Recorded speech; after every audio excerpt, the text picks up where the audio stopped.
ನಮಸ್ಕಾರ. First tube ನ ಮತ್ತೊಂದು ವಿಡಿಯೋಗೆ ಸ್ವಾಗತ.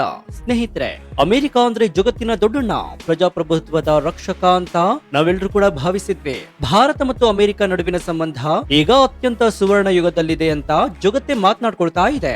ಆದ್ರೆ ಇದೇ ಅಮೆರಿಕದ ಅಧ್ಯಕ್ಷ ಹಾಗೂ ಮುಂದಿನ ಚುನಾವಣೆಯ ಅತಿದೊಡ್ಡ ಆಕಾಂಕ್ಷಿ ಡೊನಾಲ್ಡ್ ಟ್ರಂಪ್ ಅವರು ನಮ್ಮ ಭವ್ಯ ಭಾರತದ ಬಗ್ಗೆ ಬಳಸಿದಂತಹ ಒಂದು ಕೀಳು ಮಟ್ಟದ ಪದ ಇಡೀ ದೇಶದ ಸ್ವಾಭಿಮಾನಕ್ಕೆ ಭಾರಿ ದೊಡ್ಡ ಪೆಟ್ಟನ್ನು ಕೊಟ್ಟಿದೆ. ಹೌದು, ಭಾರತ ಮತ್ತು ಚೀನಾ ದೇಶಗಳು ಒಂದು ಹೆಲ್ ಹೋಲ್ ಅಂದ್ರೆ ಅಕ್ಷರಶಃ ಒಂದು ನರಕವಿದ್ದಂತೆ. ಹೀಗಂತ ಡೊನಾಲ್ಡ್ ಟ್ರಂಪ್ ಜಗತ್ತಿನ ಮುಂದೆ ಭಾರತವನ್ನ ಅತ್ಯಂತ ಕೆಟ್ಟದಾಗಿ ಅವಮಾನಿಸಿದ್ದಾರೆ. ಆದ್ರೆ ಇಲ್ಲಿ ಅತಿ ದೊಡ್ಡ ಆಘಾತಕಾರಿ ವಿಚಾರ ಏನಂದ್ರೆ, ಟ್ರಂಪ್ ಇಷ್ಟೆಲ್ಲ ಬೊಬ್ಬೆ ಹೊಡೆದ್ರು ಕೂಡ ಭಾರತ ಸರ್ಕಾರ ಮಾತ್ರ ಈ ವಿಚಾರದಲ್ಲಿ ವಿಚಿತ್ರವಾದ ಮೌನಕ್ಕೆ ಶರಣಾಗಿದೆ. ನಮ್ಮ ಸರ್ಕಾರ ಮೌನವಾಗಿದ್ರು ಕೂಡ ಭಾರತದ ರಕ್ಷಣೆ, ಭಾರತದ ಸ್ವಾಭಿಮಾನದ ಬೆಂಬಲಕ್ಕೆ ನಿಂತಿದ್ದು ಯಾರು ಗೊತ್ತಾ?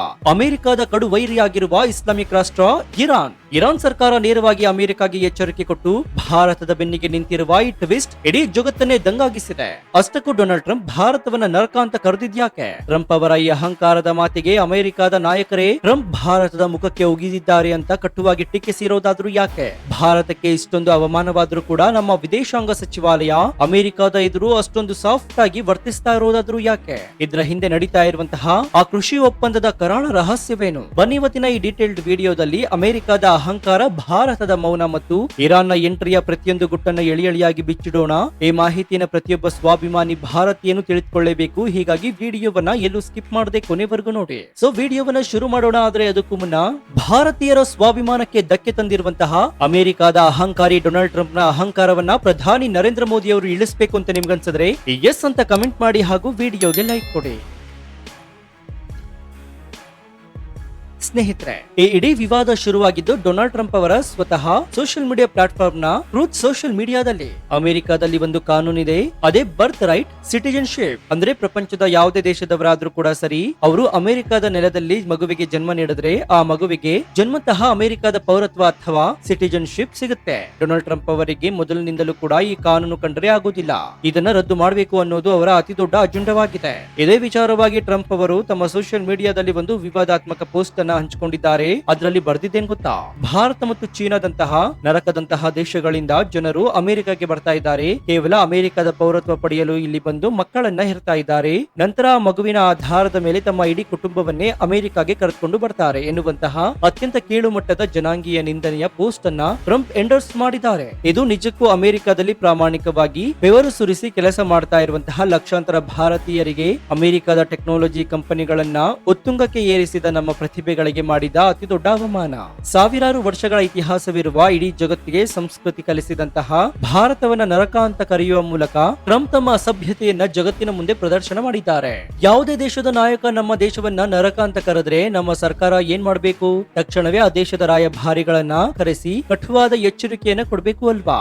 ಆದ್ರೆ ಇಲ್ಲಿ ನಡೆದಿದೆ ಬೇರೆ. ಭಾರತದ ವಿದೇಶಾಂಗ ಸಚಿವಾಲಯದ ವಕ್ತಾರರು, ಪತ್ರಕರ್ತರು ಈ ಬಗ್ಗೆ ಪ್ರಶ್ನಿಸಿದಾಗ ನಮ್ಮ ಸರ್ಕಾರ ಕೊಟ್ಟ ಉತ್ತರ ಇಡೀ ದೇಶದ ಜನರಿಗೆ ಭಾರಿ ನಿರಾಸೆಯನ್ನು ಮೂಡಿಸಿದೆ. ನಮ್ಮ ವಿದೇಶಾಂಗ ಇಲಾಖೆ ಕೇವಲ ಹೌದು, ನಾವು ಡೊನಾಲ್ಡ್ ಟ್ರಂಪ್ ಅವರ ಆ ಸ್ಟೇಟ್ಮೆಂಟ್ ಅನ್ನ ನೋಡಿದೀವಿ, ನಾವು ಈ ವಿಚಾರವನ್ನ ಇಲ್ಲಿಗೆ ಬಿಡ್ತಾ ಇದ್ದೀವಿ ಅಂತ ಅತ್ಯಂತ ಸಾಫ್ಟ್ ಆಗಿ ಯಾವುದೇ ಪ್ರತಿದಾಳಿ ಮಾಡದೆ ಜಾರಿಕೊಂಡಿತ್ತು.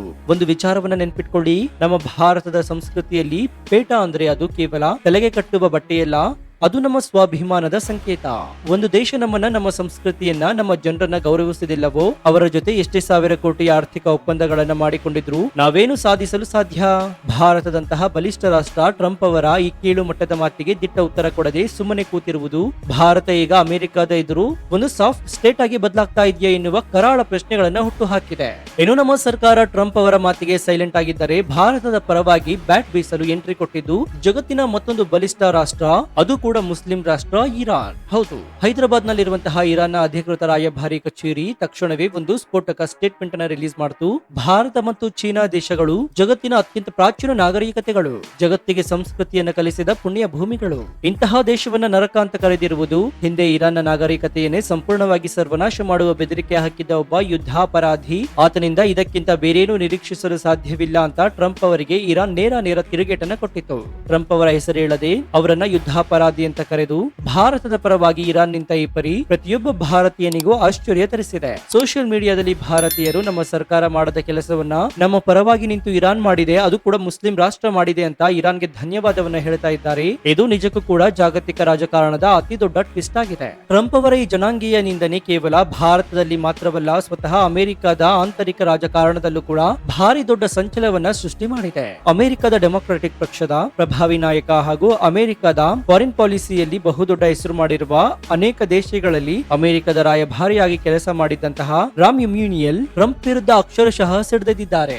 ಅವರು ಕೊಟ್ಟ ಹೇಳಿಕೆ ಕೇಳಿದ್ರೆ ನಿಜಕ್ಕೂ ಕೂಡ ದಂಗಾಗ್ತೀರಾ. ರಾಮ್ ಇಮ್ಯಾನ್ಯುಯಲ್ ಅವರು ಏನ್ ಹೇಳಿದ್ದಾರೆ ಅಂದ್ರೆ, ಡೊನಾಲ್ಡ್ ಟ್ರಂಪ್ ಅಮೆರಿಕದ ಮಿತ್ರ ರಾಷ್ಟ್ರಗಳನ್ನ ನಡೆಸಿಕೊಳ್ತಾ ಇರುವ ರೀತಿ ಅತ್ಯಂತ ಕೆಟ್ಟದಾಗಿದೆ. ದಕ್ಷಿಣ ಕೊರಿಯಾ, ಜಪಾನ್ ನಂತಹ ದೇಶಗಳ ಜೊತೆ ಸಂಬಂಧ ಹಾಳು ಮಾಡಿಕೊಂಡ್ರು. ಇನ್ನು ಭಾರತದ ವಿಚಾರಕ್ಕೆ ಬಂದ್ರೆ ಅಮೆರಿಕ ಕಡೆಗೆ ಭಾರತವನ್ನ ಸೆಳೆಯುವಂತಹ 30 ಬಾರಿ ದೊಡ್ಡ ಪ್ರಾಜೆಕ್ಟ್ ಗಳನ್ನ ಟ್ರಂಪ್ ಕಿತ್ಕೊಂಡ್ರು. ಅಕ್ಷರಶಃ ಹೇಳ್ಬೇಕಂತಂದ್ರೆ ಟ್ರಂಪ್ ಭಾರತದ ಮುಖದ ಮೇಲೆ ಒಗ್ದಿದ್ದಾರೆ ಅಂತ ಹೇಳಿದ್ದಾರೆ. ಹೌದು ಸ್ನೇಹಿತರೆ, ಒಬ್ಬ ಅಮೆರಿಕನ್ ನಾಯಕನೇ ಈ ಮಾತನ್ನ ಹೇಳ್ತಾ ಇದ್ದಾರೆ ಅಂತಂದ್ರೆ ಭಾರತ ಮತ್ತು ಅಮೆರಿಕದ ಸಂಬಂಧವನ್ನ ಟ್ರಂಪ್ ಎಷ್ಟೊಂದು ಕೀಳು ಮಟ್ಟಕ್ಕೆ ಕೊಂಡೊಯ್ದಿದ್ದಾರೆ ಎನ್ನುವುದಕ್ಕೆ ಇದಕ್ಕಿಂತ ದೊಡ್ಡ ಸಾಕ್ಷಿ ಬೇಕಿಲ್ಲ.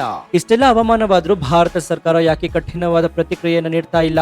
ಇದರ ಹಿಂದೆ ಒಂದು ಭಾರಿ ದೊಡ್ಡ ಆರ್ಥಿಕ ಮತ್ತು ರಾಜತಾಂತ್ರಿಕ ರಹಸ್ಯ ಅಡಗಿದೆ. ಅದೇ ಭಾರತ ಅಮೆರಿಕ ಟ್ರೇಡ್ ಡೀಲ್. ಹೌದು, ಭಾರತ ಮತ್ತು ಅಮೆರಿಕ ನಡುವೆ ಒಂದು ಬೃಹತ್ ವ್ಯಾಪಾರ ಒಪ್ಪಂದದ ಬಗ್ಗೆ ತೆರೆಯ ಹಿಂದೆ ಭಾರಿ ಕಸರತ್ತು ನಡೀತಾ ಇದೆ. ಭಾರತ ತನ್ನ ಕೃಷಿ ವಲಯವನ್ನ ರಕ್ಷಿಸಿಕೊಳ್ಳಲು ಬಹಳ ಎಚ್ಚರಿಕೆಯ ಹೆಜ್ಜೆಯನ್ನು ಇಡ್ತಾ ಇದೆ. ಆದ್ರೆ ಅಮೆರಿಕದ ಟಾರ್ಗೆಟ್ ನಮ್ಮ ಕೃಷಿ ಮಾರುಕಟ್ಟೆ. ಅಮೆರಿಕದ ವಸ್ತುಗಳನ್ನ, ವಿಶೇಷವಾಗಿ ಕೃಷಿ ಉತ್ಪನ್ನಗಳನ್ನ ಯಾವುದೇ ಟ್ಯಾಕ್ಸ್ ಇಲ್ಲದೆ ಭಾರತದ ಮಾರುಕಟ್ಟೆಗೆ ನುಗ್ಗಿಸಬೇಕು ಎನ್ನುವುದು ಅಮೆರಿಕದ ಪ್ಲಾನ್ ಆಗಿದೆ. ಆದ್ರೆ ಭಾರತ ಇದಕ್ಕೆ ಸುಲಭವಾಗಿ ಒಪ್ತಾ ಇಲ್ಲ. ಅಮೆರಿಕದ ಅಧಿಕಾರಿಗಳೇ ಹೇಳುವಂತೆ ಭಾರತವನ್ನು ಒಪ್ಪಿಸುವುದು ಕಬ್ಬಿಣದ ಕಡಲೆ ಕಡಿದಂತೆ ಅಂತ ಅಮೆರಿಕಾಗೆ ಅರ್ಥವಾಗಿದೆ.